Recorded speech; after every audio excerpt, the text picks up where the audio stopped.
Bonjour tout le monde encore.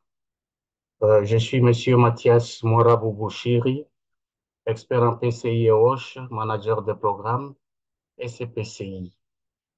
Nous voici en cette date où nous allons commencer avec notre session. Le présentateur, c'est Dr. Valérie Azadi. Il est spécialiste en PCI, chef des travaux à l'Université de Mbuji-Mayi en République démocratique du Congo. Il a travaillé avec des organisations internationales, beaucoup, même onusiennes. Il a travaillé avec MSF, à l'OMS aussi. Il est membre de ICANN. Il travaille avec ICANN et membre de SCPCI.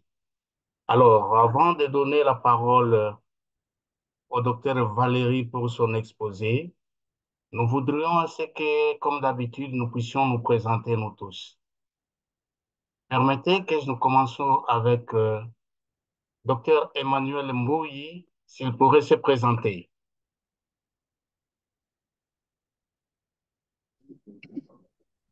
Bonjour à tous, c'est Dr Emmanuel Mbouyi, médecin de formation et doctorant à l'École de santé publique de Kinshasa. Merci.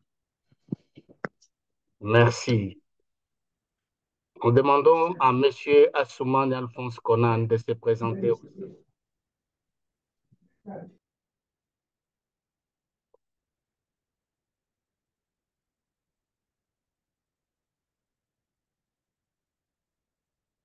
Monsieur Assoumane Alphonse Conan, s'il vous plaît. Le micro est fermé. Est-ce que Dieudonné Kazumba peut se présenter en ce moment? Bonjour, c'est Dieudonné Kazumba. Je suis chef de travaux à l'ISTEM Mbuji-Mayi et je suis apprenant à l'école doctorale de l'ISTEM Kinshasa. Merci. Merci. Gracios Jérôme Mpoyi, pouvez-vous vous présenter, s'il vous plaît? Bonjour à tous. Gracieux Jérôme Poyi. Je suis médecin traitant à l'hôpital général de référence Mère-Enfant Barumbu, Kinshasa. Merci, docteur. Est-ce que la Doua peut se présenter maintenant? Il est parti. Il est sorti. Marcel Josué peut se présenter, s'il vous plaît.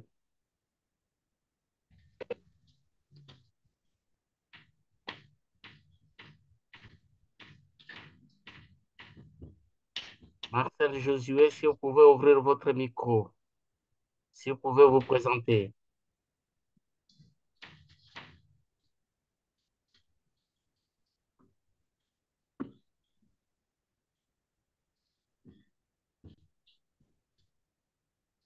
Omar Traoré, voudriez-vous vous présenter, s'il vous plaît?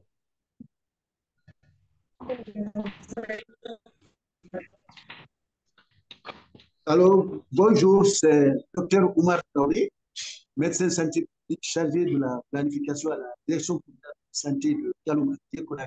Je suis avec ma directrice communale de santé. On est sur le même appareil et elle n'arrive pas à se joindre, elle va se présenter aussi. Merci. Bonjour, chers tous. Je suis Dr Dabo Fanta, la directrice communale de la santé d'une des communes de Conakry, commune de Kaloum, République de Guinée. Enchantée. Merci, docteur. Merci beaucoup. Joseph Ouraye pourrait se présenter aussi. Bonjour à tous. Bonjour à tous. Bonjour, vous êtes loin des micros. Bonjour. Bonjour à tous. Bonjour. Moi, c'est Joseph Kouraé, analyste à la DPS au bureau hygiène. Je suis chargé de suivi et évaluation pour La DPS Tour, Bureau Hygiène et Salubrité publique. Merci beaucoup. Maria Kassiama Masolo, voudriez-vous vous présenter, s'il vous plaît?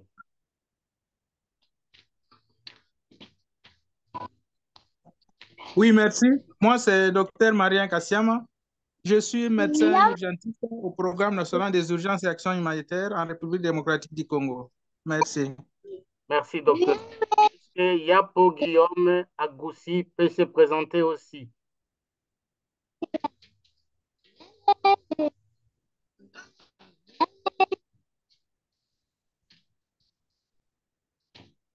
Le micro est fermé. Nous demandons à Yapo Guillaume Agoussi s'il peut se présenter aussi.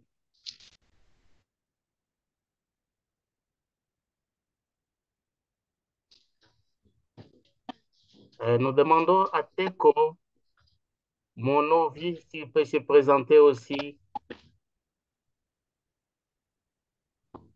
Moi, c'est Logosu Toussaint. Je suis un assistant d'hygiène épidémiologiste de terrain. Je suis à l'hôpital préfectoral d'Ago au Togo. Merci.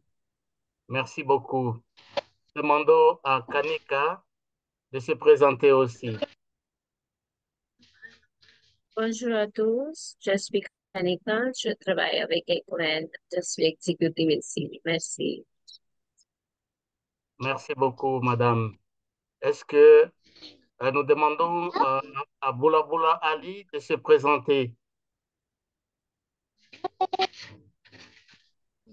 Merci pour la parole. Je m'appelle Boula Ali. Je suis médecin de formation et enseignant de maladies infectieuses à la faculté de médecine dans les universités de la RDC. Merci.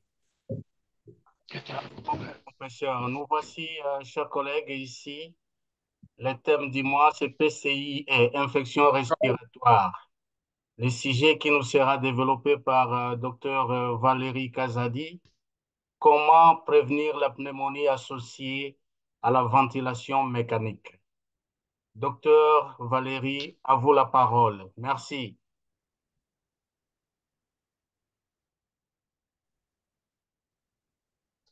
Merci beaucoup pour la parole.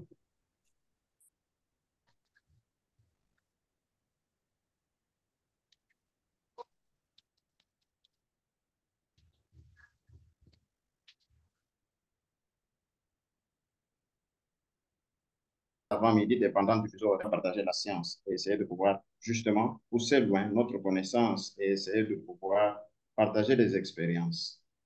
Alors, avant de pouvoir commencer, avant de pouvoir partager la présentation, j'aimerais bien savoir qui d'entre nous a déjà travaillé avec le matériel de ventilation assistée. S'il y a quelqu'un qui a déjà travaillé avec le matériel de ventilation assistée, il peut bien se manifester. Parce qu'il va nous aider justement à pouvoir essayer de pouvoir avancer dans la discussion de ce sujet.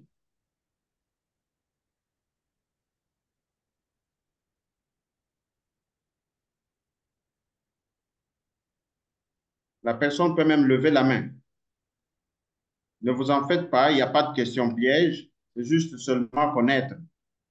Et de cette connaissance, nous allons partager un certain nombre de choses. Oui, docteur, on a déjà travaillé dans des conditions où on a eu à faire recours à la ventilation assistée, quoi. Merci beaucoup, cher collègue Emmanuel. Nous allons travailler avec vous pour un certain nombre de petites choses. Et je crois qu'il y en a qui ont été au bloc opératoire, il y en a qui ont été en médecine interne, il y en a qui ont été en pédiatrie et en cas de difficulté, il y en a qui sont venus assister de l'une de l'autre façon, la personne en difficulté de respiration pour qu'elle puisse mieux respirer en utilisant des appareils et cela ne dépendant pas beaucoup plus des efforts de la personne elle-même, un tout petit peu. Mais allons tout de suite. C'est très important. On parle des infections respiratoires il est aussi important que nous puissions aussi parler de cette réalité qui souvent, peut-être du point de vue de la prévention, est assez négligée. Alors, j'aimerais dire d'emblée que quand nous allons parler de cette prévention, elle est à considérer comme étant un travail d'équipe. C'est un travail d'équipe, ce n'est pas un problème d'une seule personne, d'un individu. Voilà un tout petit peu le plan du travail que nous allons pouvoir présenter cet après-midi.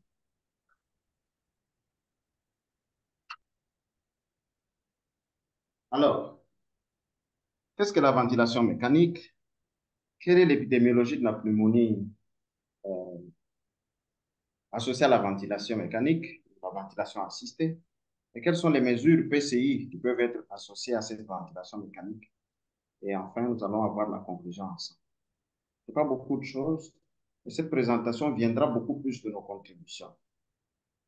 Eh bien, si nous regardons bien ce qui nous est présenté, la ventilation mécanique en médecine, elle est une ventilation artificielle, ainsi opposée ou on l'oppose à la ventilation spontanée.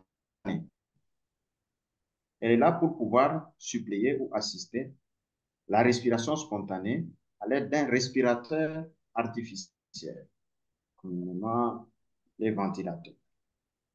Et alors, le contexte où on l'utilise le plus souvent, c'est dans des soins critiques, en médecine d'urgence, en réanimation, en anesthésie, mais aussi à domicile, chez des patients porteurs de l'insuffisance respiratoire chronique.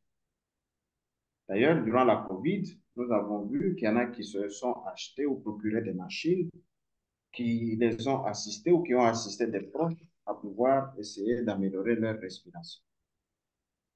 Alors, quels sont les types que nous avons? Nous avons la ventilation mécanique invasive. Et celle-là, elle se fait par une interface pénétrante ici. Donc, on va avoir du matériel qui va pénétrer des voies aériennes par la bouche, une sonde d'intubation endotrachéale.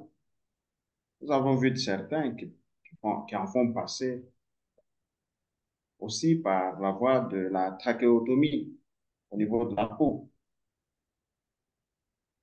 Et nous en avons une qui est non invasive. Elle consiste à pouvoir mettre un masque étanche qui peut être nasal ou qui peut être facial.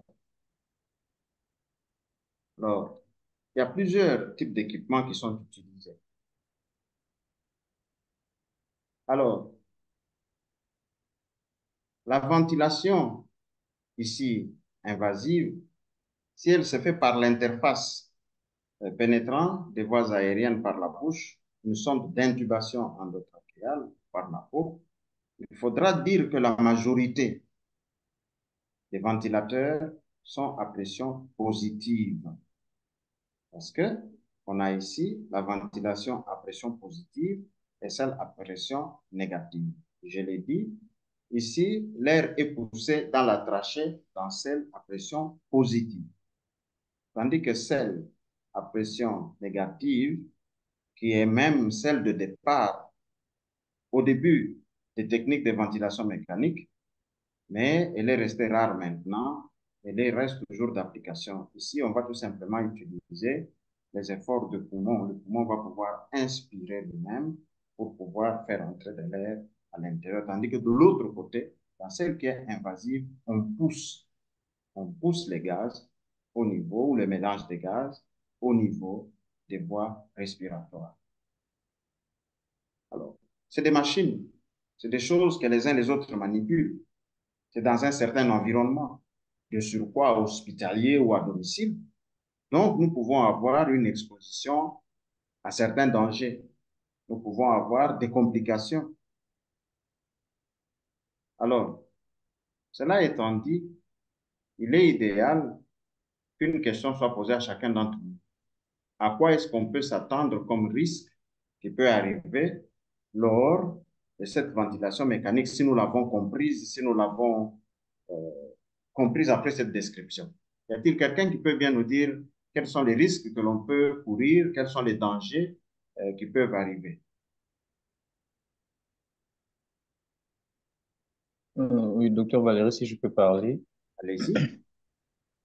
Les risques, il y en a qui sont infectieux et il y en a qui sont traumatiques.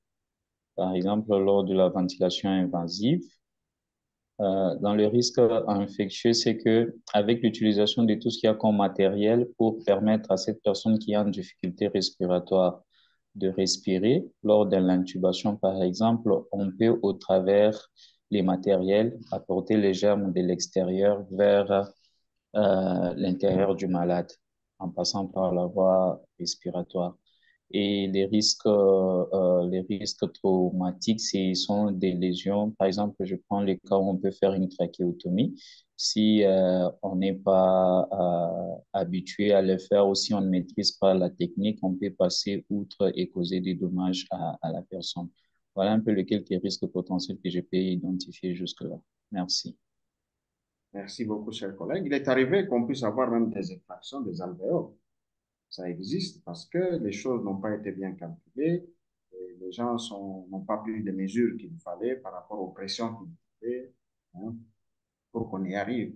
La balance en oxygène et en humidité, en gaz et en humidité est très importante parce qu'on a des humidificateurs que l'on a qui permettent à ce qu'on garde une certaine humidité.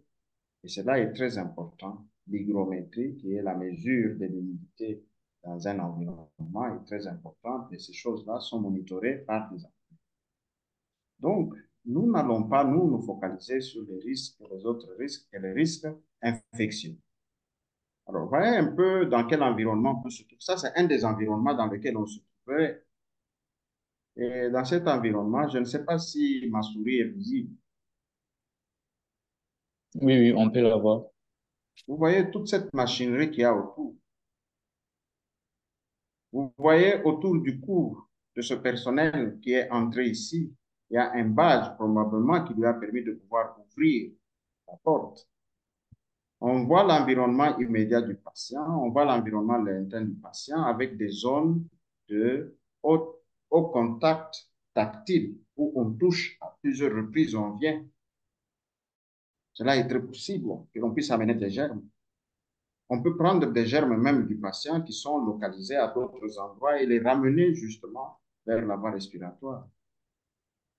Donc, ici, on a une unité de soins intensifs, aussi, entre guillemets, encombrée qu'elle est, aussi occupée que l'espace est.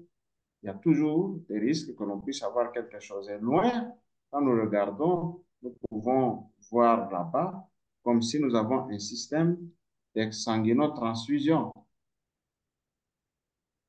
Si on regarde par là bien, ça peut être dans un système rénal ou de pouvoir assister les patients. Il y a une insuffisance rénale que l'on est obligé de pouvoir mettre tout ceci. Et c'est là, les risques sont nombreux. Alors, nous avons du matériel que l'on peut trouver. Il y a plusieurs matériels qui peuvent être utilisés. On en a ici des masques. On a aussi des canules qui peuvent être placées.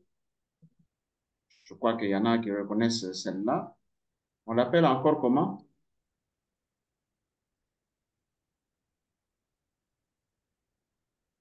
Il y a quelqu'un qui s'appelle Guedel. Alors, vous en avez plusieurs qui peuvent être utilisés et dans différents milieux. Mais tout ce matériel ici, s'il faut le réutiliser, parce qu'il y en a qui sont usage unique, il y en a qu'il faille aussi réutiliser. S'il faut les réutiliser, il faudra les retraiter.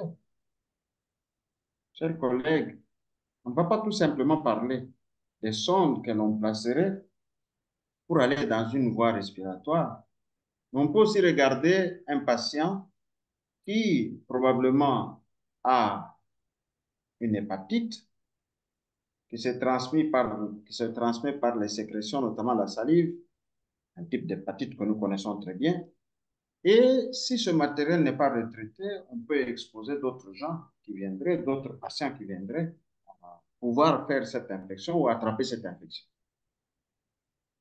Donc, voyez-vous que les infections associées aux soins sont des choses sur lesquelles il faudra travailler.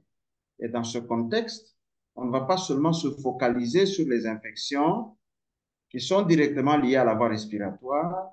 Rappelez-vous que les mesures standards PCI, les mesures de prévention standard, devront être d'application et sur lesquelles nous venons rajouter les mesures qui sont spécifiques et les précautions spécifiques que nous ajoutons suivant la voie de transmission, on les appelle les précautions additionnelles, alors que les précautions universelles sont déjà de mise. J'ai gardé longtemps cette image qui semble attirer notre attention et que les gens se posent un peu la question, mais finalement, si c'est pour des astronautes, est-ce que c'est pour des malades? Nous avons plusieurs types de matériel, nous avons plusieurs types de masques qui peuvent être portés et selon les circonstances, selon les entreprises.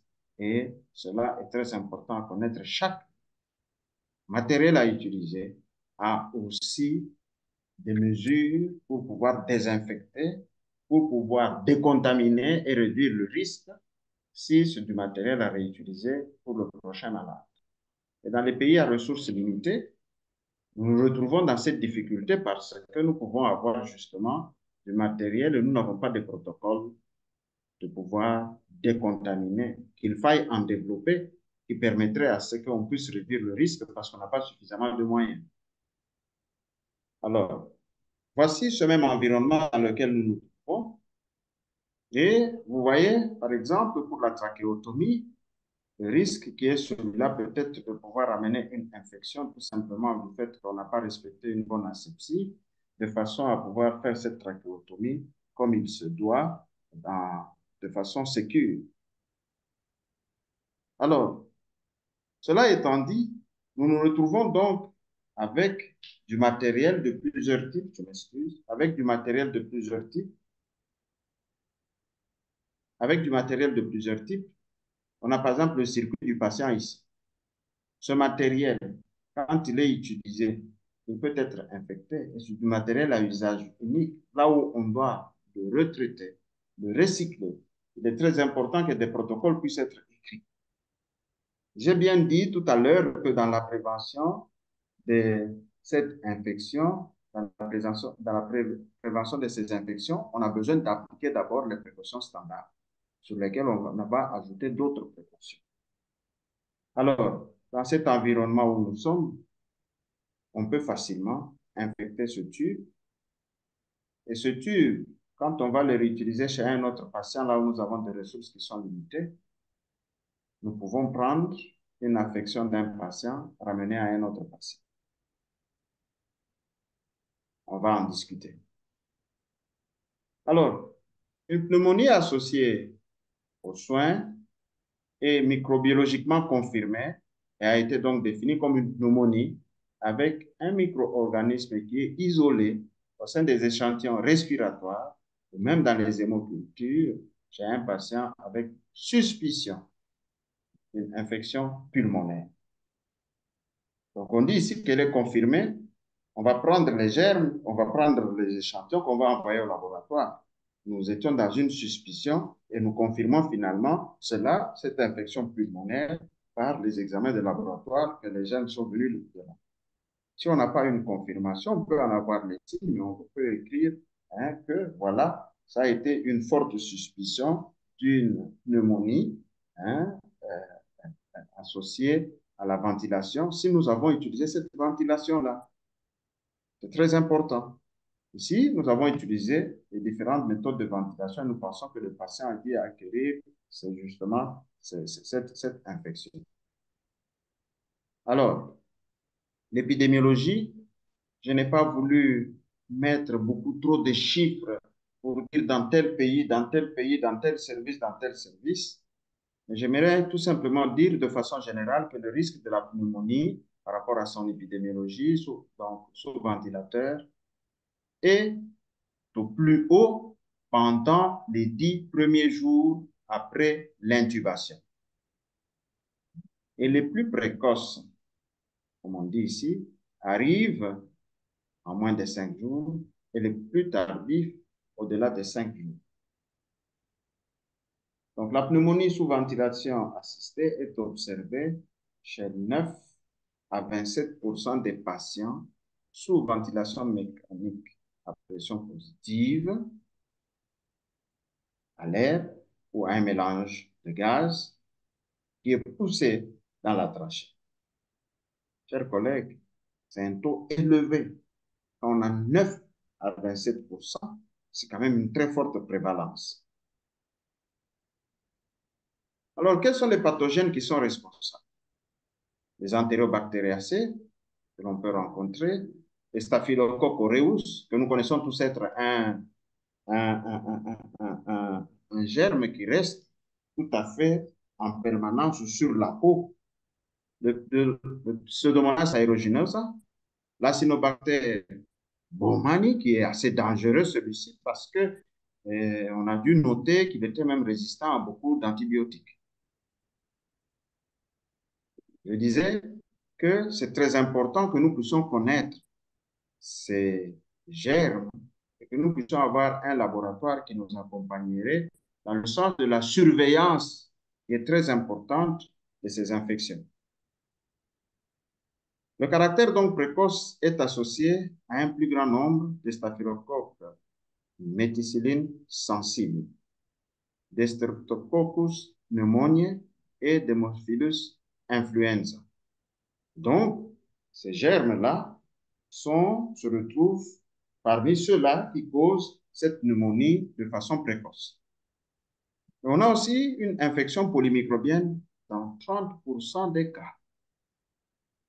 C'est beaucoup. On peut avoir une association des germes dont d'autres peuvent être multirésistants. Un germe sensible à tel antibiotique et celui qui lui est associé est résistant à cet antibiotique-là. Et en ce moment-là, il faudra prendre la décision de savoir quel type d'antibiotique nous allons donner, tout en essayant de couvrir toute la niche écologique que nous avons ou toute l'écologie microbienne que nous avons. Alors, on va pousser un tout petit peu maintenant vers cette prévention en mettant un ordinogramme qui va nous permettre de faire un développement oral, ne fût-ce que sur cet ordinogramme ensemble. Alors, il y a un protocole multimodal qui a été développé. Ici, c'est un modèle qui est au Canada. Nous en avons plusieurs. Et, par exemple, chez MSF, nous avons aussi des protocoles avec des fiches de suivi. Alors, nous allons ensemble nous promener autour de ceci. Nous disons, nous prenons des précautions. C'est la prévention. Et on fait un protocole multimodal. Ça veut dire qu'on a plusieurs modes qu'on va essayer de pouvoir mettre ensemble, plutôt que de pouvoir faire une seule approche. Rappelez-vous que des approches unimodales sont des approches qui ne sont pas très effectives. Mais les approches multimodales permettent de pouvoir renforcer le changement de comportement et permettrait également de pouvoir asseoir les meilleures pratiques. Ici, on nous dit par exemple qu'on peut le plus possible éviter la ventilation invasive et favoriser donc celle qui est non invasive, notamment en post-op de chirurgie ou chez d'autres qui ont des difficultés donc de respiration avec des restrictions pulmonaires. Les bronchopneumopathies obstructives. Alors, si jamais on est censé donner absolument, on est en nécessité de donner cette ventilation invasive, il faudra appliquer un protocole de décontamination,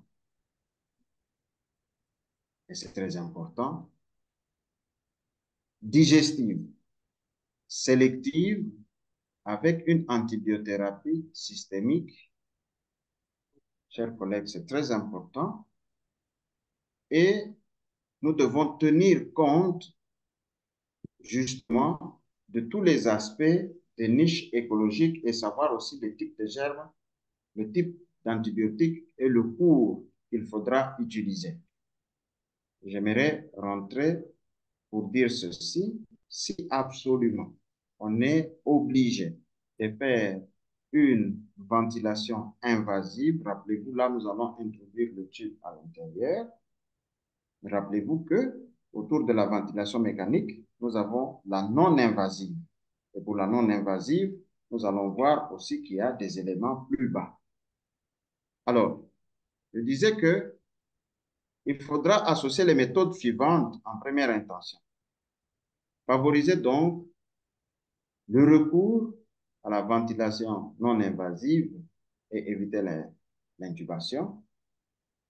Limiter les doses et les durées d'administration des sédatifs, des analgésiques à la ventilation mécanique. Voyez-vous donc, les médicaments que l'on a, on évitera davantage de pouvoir les faire passer par cette voie-là, parce qu'en ce moment-là, les autres voies nous permettent de limiter l'utilisation de la ventilation invasive. Alors, rappelez-vous que ces personnes, souvent, ont une faiblesse physique et on nous dit qu'il faudra absolument, précocement, initier une nutrition entérale. Parce que si on utilise celle-là, on dit ici, si on utilise celle-là qui nous permet de pouvoir maintenir justement le patient avec des encombrements des voies respiratoires et digestives, il est très facile que les germes puissent aller justement au niveau des voies respiratoires. Et rappelez-vous qu'il faut absolument aspirer et régulièrement les sécrétions qui sont à ce niveau-là.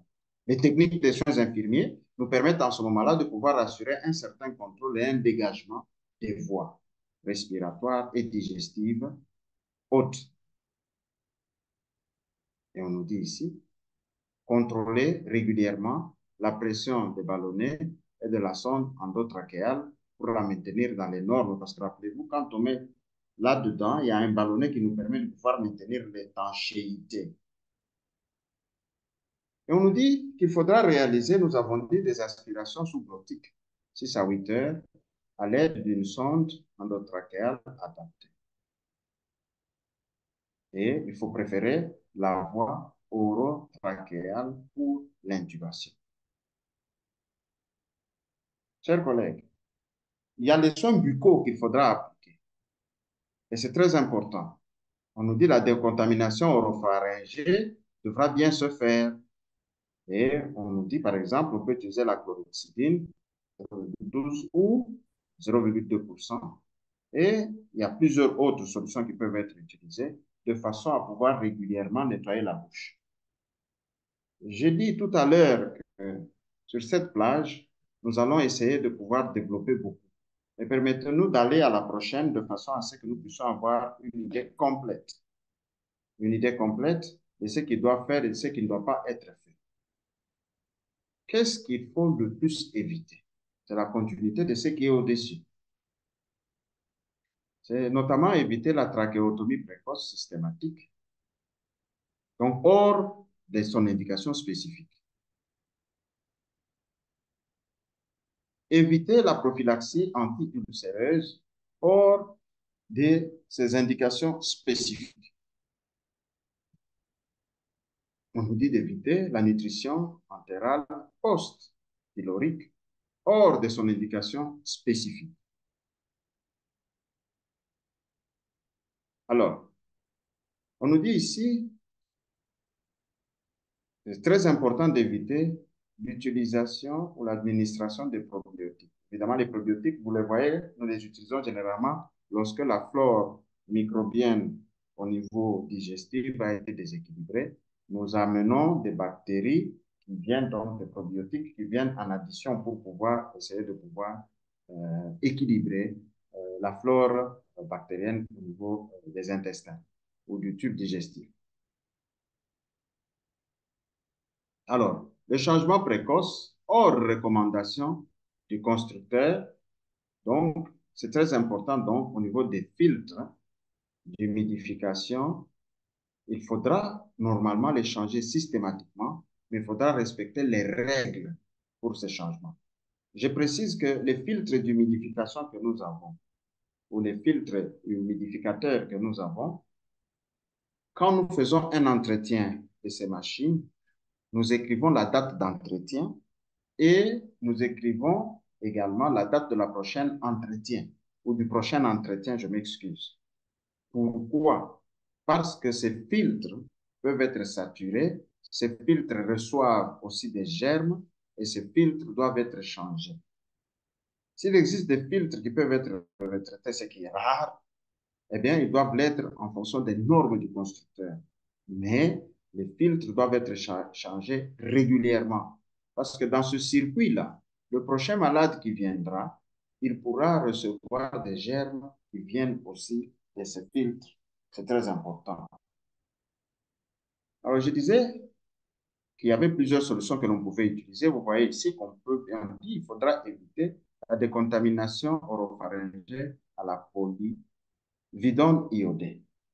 On reviendra sur un certain nombre d'éléments qu'il faudrait faire. Et quand je dis que cette hygiène buccale, elle devra se faire au quotidien. Et par exemple, toutes les 4 heures, il faudra essayer de pouvoir nettoyer la bouche, brosser aussi les dents, dépendant des cas dans lesquels on se trouve, toutes les 12 heures.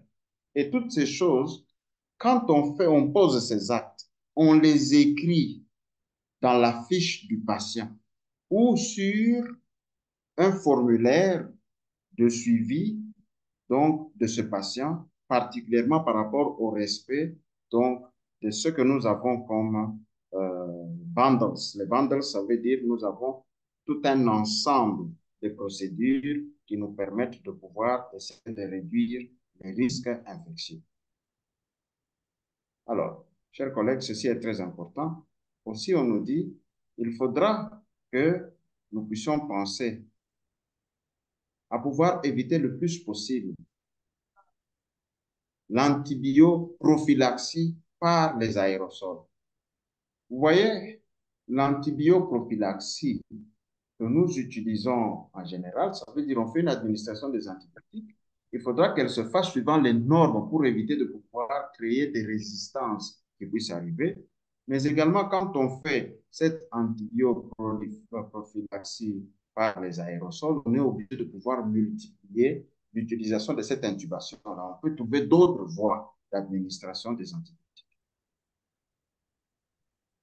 Et la décontamination quotidienne par les antiseptiques peut exposer à des risques de pouvoir ici générer aussi des résistances parce que il y a une manière de donner un bain au patient qui est alité pendant longtemps. Il existe des produits que nous utilisons, il existe des savons que nous utilisons, mais l'usage, on dit bien pour la peau ici, de façon très quotidienne, on utilise des antiseptiques pour essayer de pouvoir limiter justement la prolifération des germes. Ça ne se fait pas. Il faudra que nous puissions être dans les normes qui nous disent cet antiseptique peut être utilisé dans tel cas ou dans tel autre. J'aimerais bien insister sur le fait que pour pouvoir continuer avec ce patient, il est important que nous puissions, je vais rentrer à la plage précédente comme je l'avais dit, avant que nous puissions avoir l'idée complète, je pense à la plage précédente pour dire, ici, nous avons dit qu'il faudra limiter les doses, la durée d'administration des sédatifs, mais également nous nous sommes dit qu'il faudra le plus possible éviter le recours à l'intubation. Alors, j'aimerais faire un commentaire par ici. Que le patient que nous avons justement qui est alité, il faudra de temps à autre le mouvoir. Et ce patient devra être dans une position de 30 à 45 degrés, sauf s'il y a une contre-indication. Cette position permet aussi le drainage respiratoire et le drainage des sécrétions pour que celles qui vont par la voie buccale ou digestive puissent descendre et qu'on évite un encombrement. Je l'ai dit que lorsque nous prenons la chance ou les forces de pouvoir, ou l'opportunité de pouvoir gérer ces patients, nous devons utiliser les précautions standards en premier, parmi lesquelles l'hygiène des mains, la décontamination de l'environnement, parce que ceci est très important, parce que cette décontamination de l'environnement et l'hygiène des mains nous permettent de rendre un milieu, un environnement qui est sécure pour le patient, mais également nous qui venons poser des actes, nous n'allons pas mettre ce patient à risque, nous aurons diminué le risque que ce patient se trouve infecté. Je reviens pour dire que ce patient alité doit pouvoir bénéficier d'une mobilisation précoce au cas où c'est des situations d'intervention chirurgicale, mais s'il est alité dans une unité de soins intensifs ou dans une unité de réanimation, il faudra le mobiliser de temps à autre. Parce que rappelez-vous, tout cela fait partie des mesures qui permettent à ce que le patient puisse également aussi exercer ses muscles pour la circulation, justement, afin que cette circulation qui stagne à certains endroits puisse éviter à ce qu'on puisse avoir des risques d'infection, des risques infectieux de suite à des hypoxies que nous avons dans différents milieux et qui faciliterait la prolifération des germes. Et ça permet aussi de pouvoir nettoyer le patient régulièrement. Alors, j'aimerais terminer en disant ceci. Sur cette plage, j'ai dû montrer assez facilement qu'il faudra préférer la voie orotrachéale pour l'intubation. Quand on parle orotrachéale, nous évitons justement celle qui passe par la trachéotomie. On va préférer cette voie-là, mais ne faire la trachéotomie que si c'est indiqué. Alors, il existe des possibilités où les gens disent on va essayer de faire passer des gymnastiques assez compliquées dépendant pour se dire on peut passer justement le tube par la voie nasale. On l'évitera le plus possible parce que ça permet, je dis bien faire passer ce tube parce que en ce moment-là, on est en train de combiner deux voies. Celle-là qui fait intervenir la face avec les narines et toute la zone postérieure aux narines et qui peut facilement aussi entraîner des infections. Mais on passe directement ici de la bouche au niveau de la voie respiratoire. C'est une zone assez facile et des choses assez faciles à gérer. Chers collègues, avant de pouvoir terminer cette présentation, j'aimerais dire ceci. Les procédures qui sont utilisées vont dépendre des machines que nous avons. Pour celles qui sont non invasives, nous avons vu l'utilisation des ballons d'embut. C'est une procédure qui est non invasive. Et nous avons vu l'utilisation des masques que nous posons aussi, sur lesquels nous venons poser le ballon d'embut. Et ces masques peuvent être à usage unique comme des masques que l'on a à pouvoir justement retraiter ou décontaminer. Quel est le protocole de décontamination que nous avons développé au niveau de notre formation sanitaire? J'aimerais en mettre une autre qui n'est pas invasive, où nous utilisons par exemple des concentrateurs d'oxygène avec des masques, des petits masques que nous posons sur le nez. Je vais rentrer sur le matériel que nous avons. Et nous avons vu une patiente qui se trouve quelque part ici.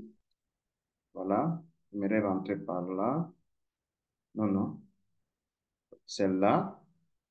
Alors, on peut avoir chez ces patients, nous plaçons un masque sur celle-là. On a le circuit du patient qui peut arriver avec un tube comme celui-ci. On a aussi des tubes fins qui font arriver au niveau de la narine avec justement un embout qui donne de l'oxygène au niveau de la narine, tout ça. Dans beaucoup de formations sanitaires, vous trouvez un seul masque ou deux masques.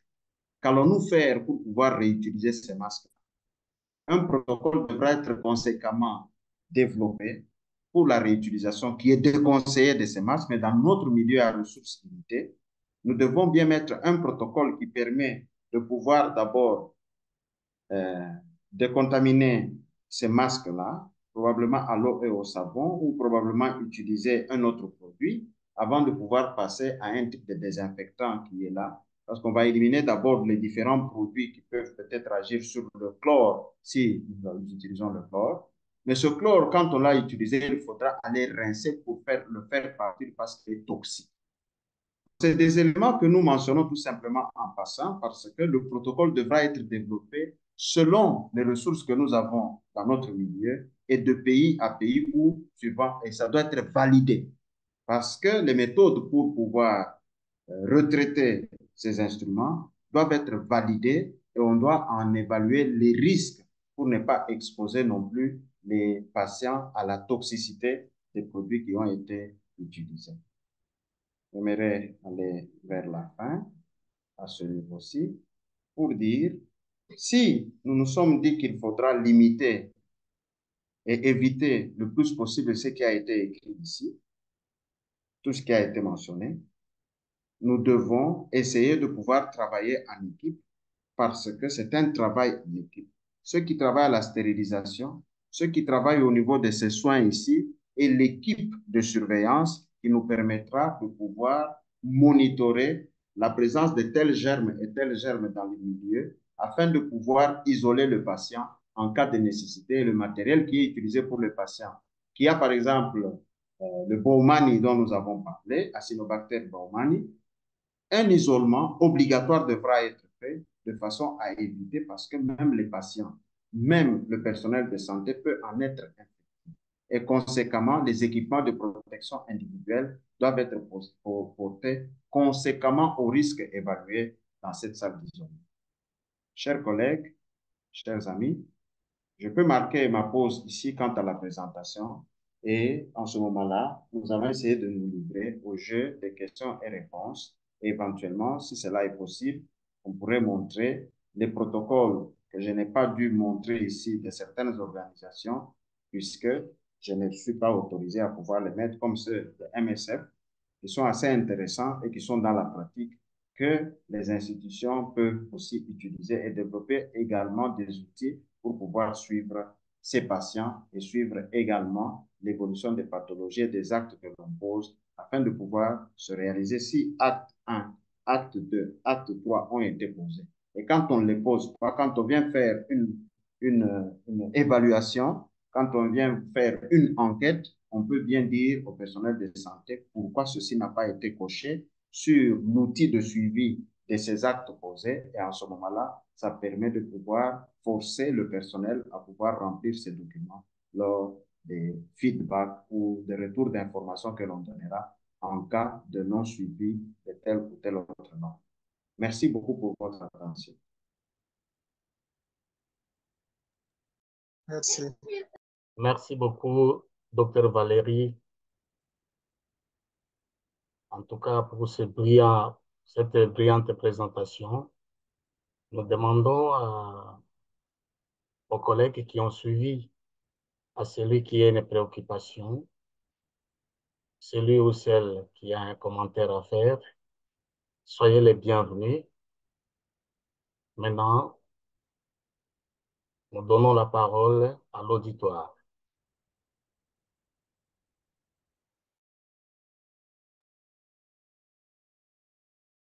À celui qui a une question, il peut la poser.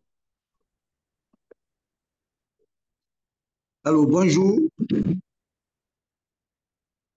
Allô? Allô? Oui, allô, bonjour, nous vous suivons. Merci. Voilà. Ouais, merci bien. Moi, je voulais savoir le risque d'infection apparaît à partir de quel moment? Lorsque ou la malade est au service de réanimation et qui est soumis à tout cet appareillage.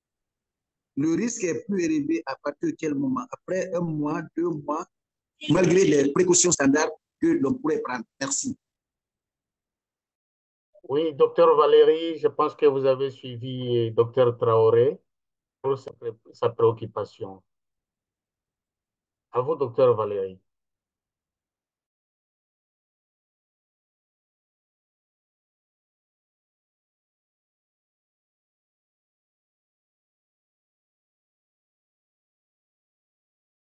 Docteur Valérie, est-ce que vous avez suivi docteur Traoré pour sa préoccupation? Oui, j'ai bel et bien suivi. Je m'excuse, je me parlais à moi-même alors que mon micro était fermé. Merci. Donc, je disais que je l'ai bien suivi et il demande à partir de quel moment le risque de la pneumonie, à partir de quel moment apparaît-il?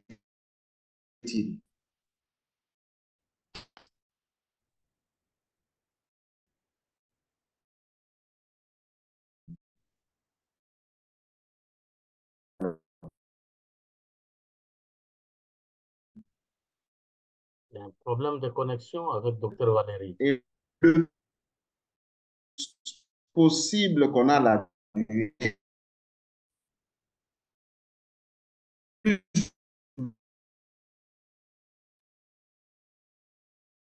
Difficulté de vous suivre en ce moment. Nous avons une difficulté de vous suivre en ce moment. Ça poserait un problème d'Internet, de connexion.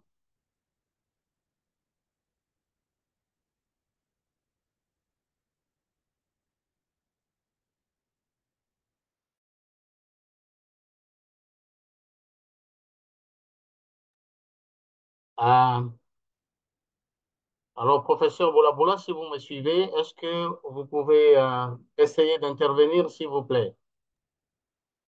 Merci beaucoup pour la parole. Je voudrais rappeler ce que Dr Valérie a dit. On a des infections qui arrivent précocement, c'est-à-dire avant les 5 jours et au plus tard, euh, les infections tardives à plus de 5 jours, si j'ai bien retenu ce qu'il a dit. Voilà ce que je peux dire à ce niveau. Merci beaucoup, professeur Boulaboula. Est-ce que je pense que docteur Traoré a bien suivi la réponse du professeur Boulaboula par rapport à sa préoccupation? Oui, j'ai bien suivi et je suis satisfait. Et si je conclue, je dirais que le risque existe à partir du moment où le malade est déjà en réanimation avec l'utilisation de cet appareillage. Merci. Je vous en prie, docteur. Je vous ai perdu. Oui, docteur Valérie, il y a professeur Boulaboula qui a, quand vous n'étiez pas connecté, nous demandons à ce que, nous demandons à l'auditoire de poser des questions s'il y en a.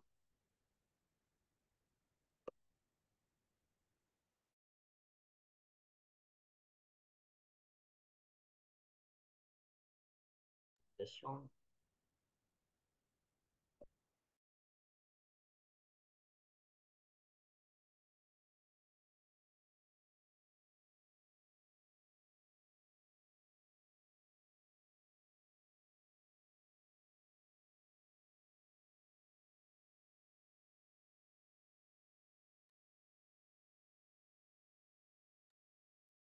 Monsieur Mathias, est-ce qu'il y a moyen de regarder dans le chat?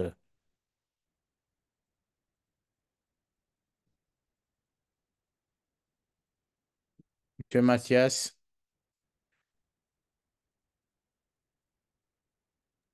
Oui, professeur.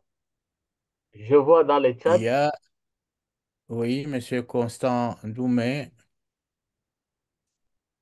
a écrit.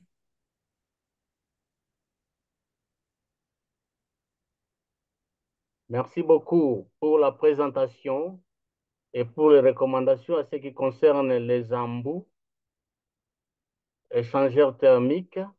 Mais quand est-il du circuit tube une fois utilisé? Le trempage dans une solution de désinfection est-elle recommandée avant ou après l'utilisation de détergents, avant des brossettes pour les circuits? Si oui, comment réaliser un bon séchage dans ces conditions? Docteur Valérie, est-ce que vous avez suivi?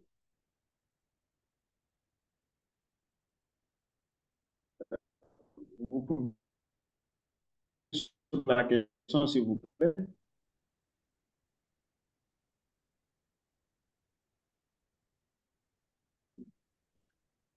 Voudriez-vous revenir sur la question, s'il vous plaît? Oui, il demande,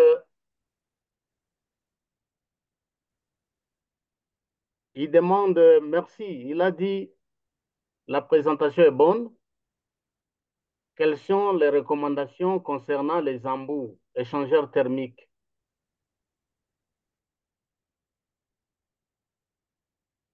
Et il a continué à dire, qu'en est-il du circuit, d'entre parenthèses, type, une fois utilisé?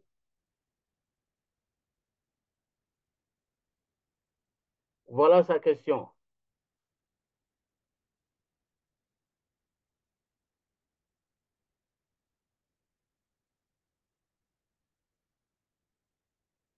Alors, docteur Valérie?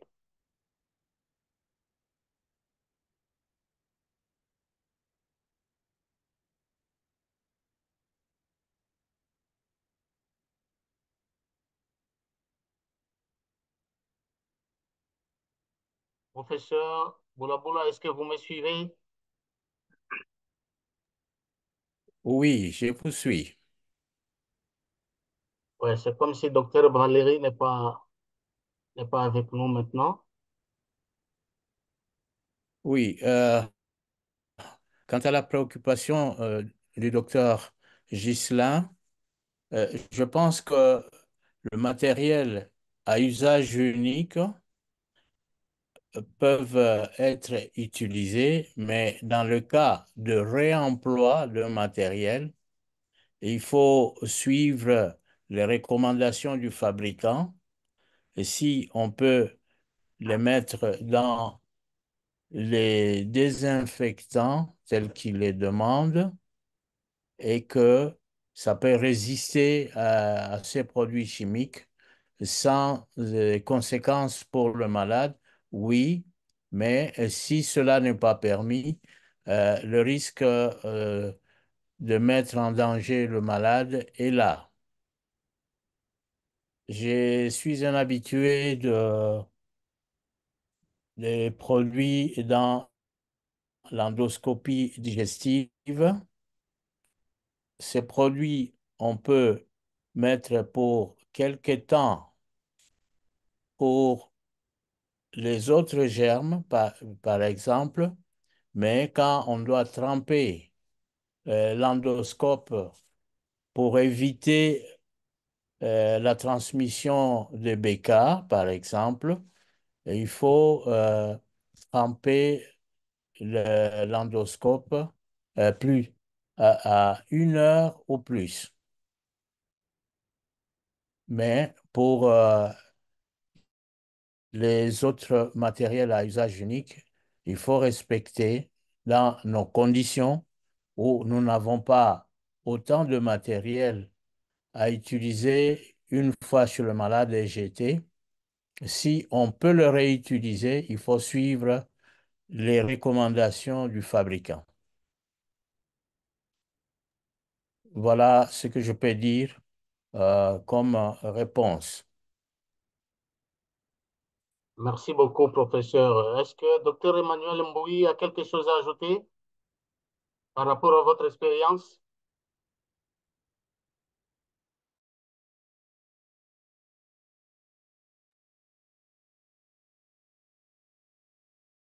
Oui, docteur Emmanuel.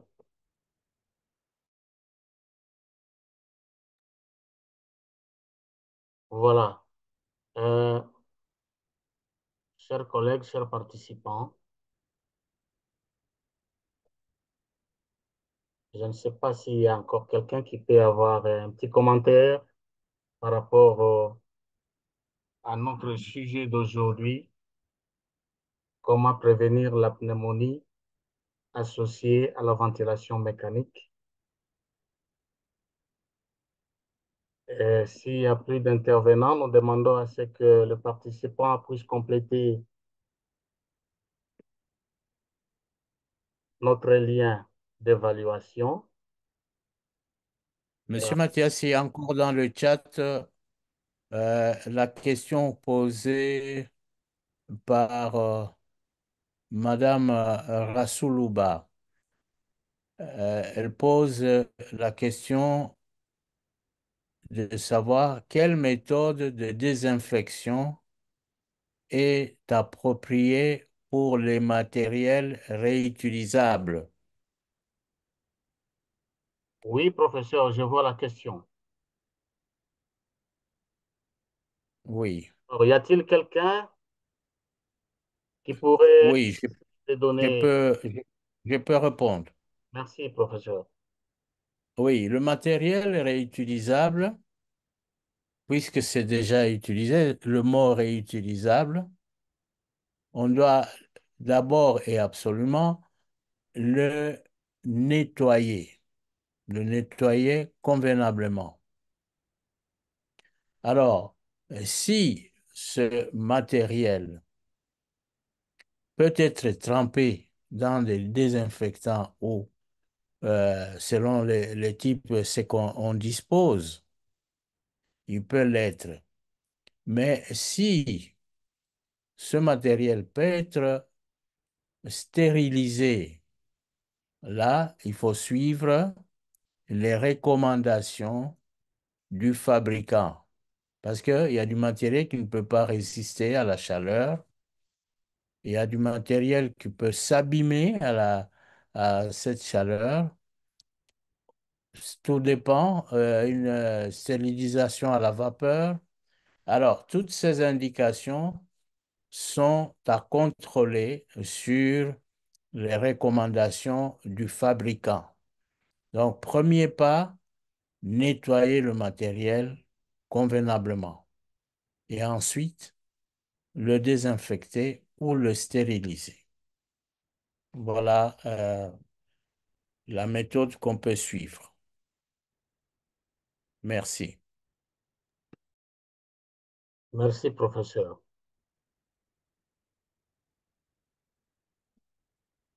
Y a-t-il encore une préoccupation par rapport au sujet du jour?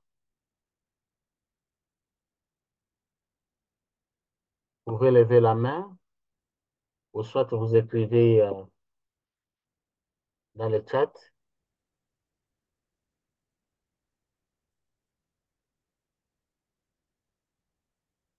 Voilà, chers participants.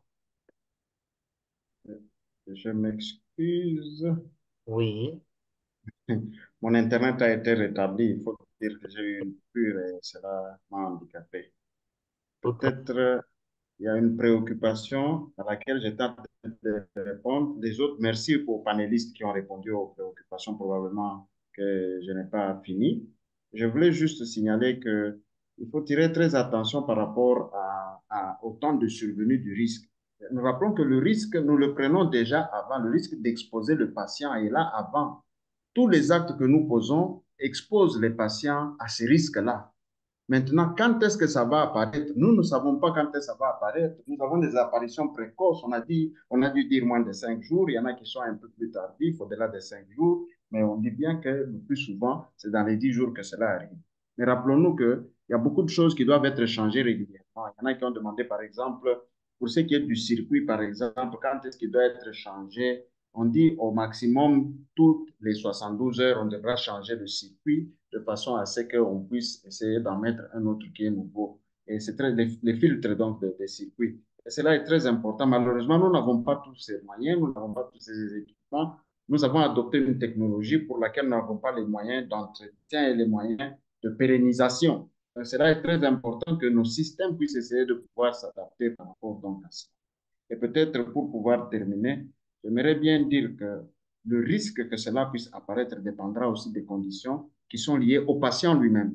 Parce que quand vous avez des patients qui ont des conditions qui les exposent à une immunodépression, vous pouvez avoir une très grande facilité que cela puisse arriver. Donc peut-être que ces aspects des choses sont des aspects dont il faut tenir compte. Merci.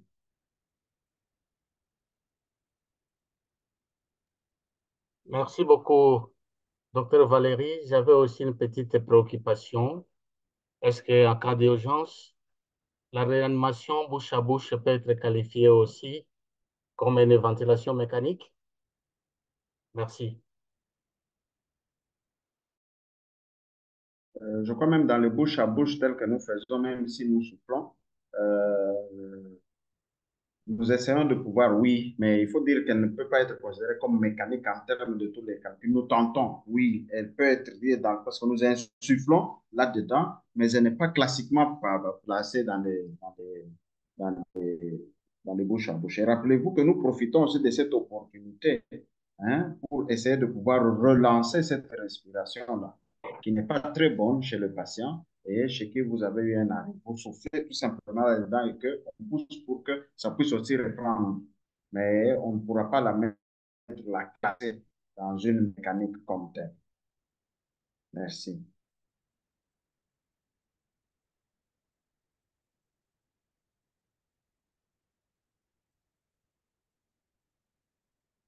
On demande merci les réponses qu'elle approche. Il y a une question qui parle du barboteur. Je ne sais pas si ça a été répondu.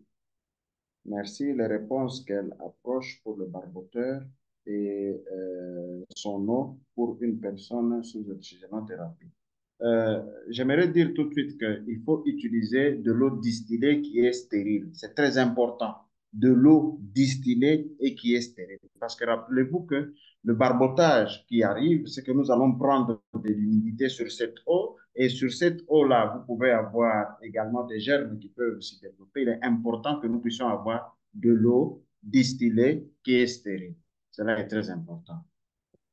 Oui, Alors, d'ici là, il y a encore une autre oui. préoccupation, docteur, au niveau du chat. Si la position mi-allongée n'est pas possible, quelles sont les alternatives possibles à utiliser pour réduire les risques de pneumonie? OK. Il faut dire que nous n'allons pas seulement dire les risques de pneumonie sont liés seulement à cette intubation. Rappelez-vous que tout patient couché pendant longtemps, nous pouvons utiliser par exemple un massage thoracique sur le dos en passant régulièrement dans une direction, donc sur la cage thoracique, de façon à ce qu'on essaye de pouvoir le plus possible faire un certain drainage par cet exercice-là que nous faisons. Cette position n'est pas possible, mais une certaine mobilisation est possible. Mais alors, il faut dire aussi qu'il existe des lits tout à fait spécifiques qui vous permettraient de pouvoir assez techniquement évoluer, qui vous permettent, avec des matelas, de pouvoir faire un certain berçage par rapport aux zones de pression pour éviter les escales, mais également d'autres qui peuvent vous faciliter justement ce massage thoracique que nous faisons. Le mot français peut m'avoir déjà échappé tel que nous l'utilisions, mais c'est très important de pouvoir essayer de pouvoir passer la main régulièrement, masser, et cela, nous savons bien que ça essaie de drainer aussi les sécrétions par ce massage. C'est une kinésithérapie d'une certaine manière que nous faisons. Oui. Merci beaucoup, docteur Valérie. Est-ce qu'il y a une autre préoccupation, un autre commentaire par rapport à ce qui venait d'être dit?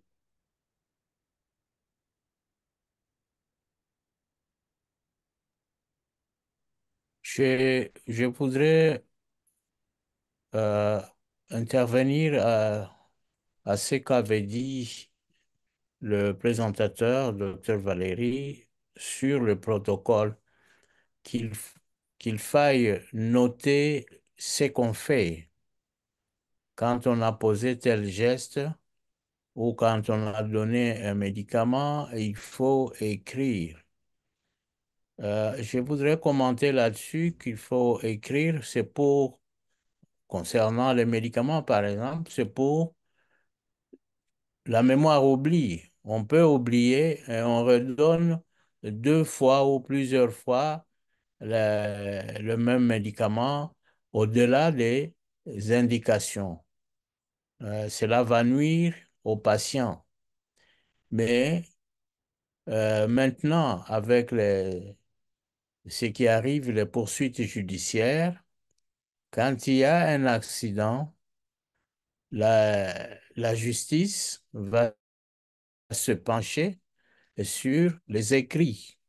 Ce que vous avez posé comme geste, si vous avez écrit, qu'on ne dise pas plus tard, il devrait faire ceci, mais il ne l'a pas fait. Pourtant, vous l'avez fait, le malade est mort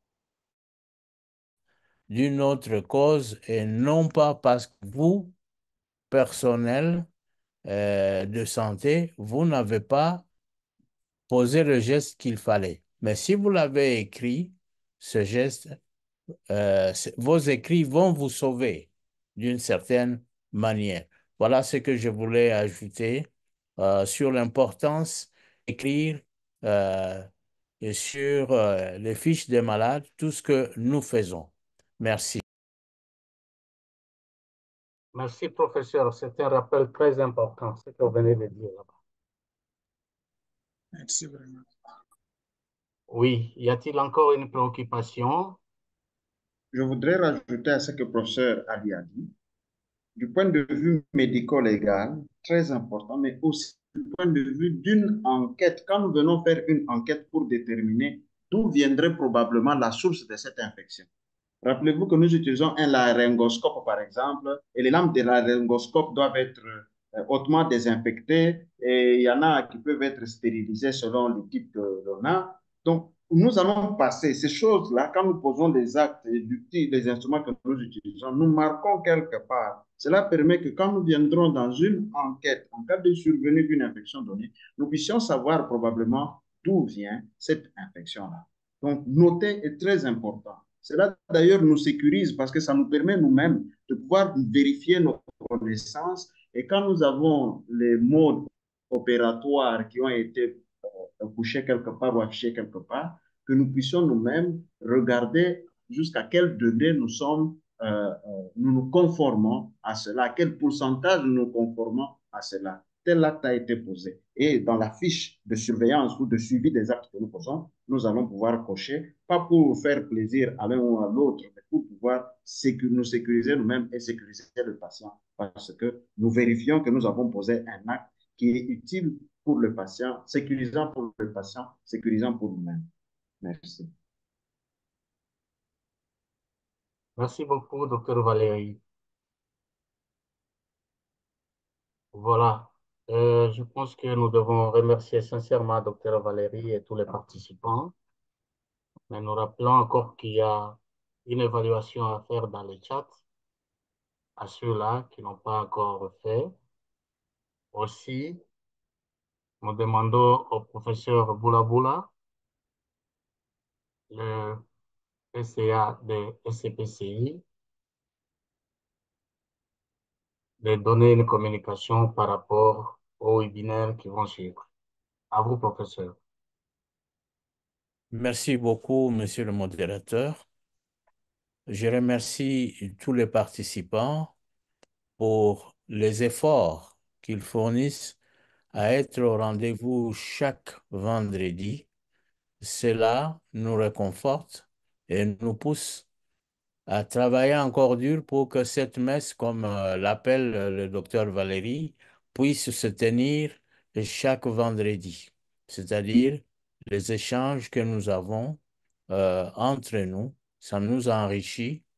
Cela nous donne encore la possibilité de programmer d'autres communications pour les semaines à venir.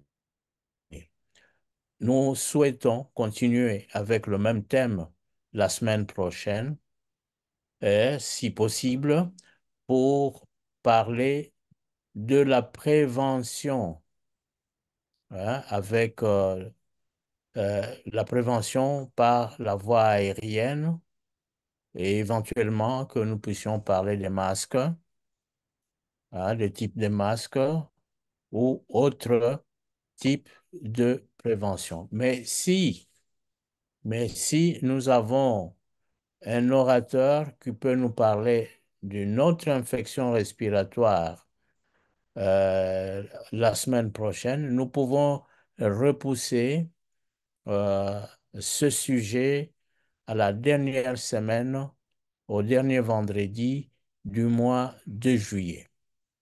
Merci et rendez-vous à la semaine prochaine. Merci, Dr. Valérie, pour cette intervention très pratique et claire. Merci aussi au modérateur qui a conduit cette session de main de maître. Et merci à Madame Kanika et son équipe qui nous ont permis à atteindre les uns les autres où vous vous trouvez. Merci à tous et à la semaine prochaine. Merci beaucoup. Merci beaucoup, professeur. Merci. Merci, professeur. Merci, Monsieur Conan. Merci.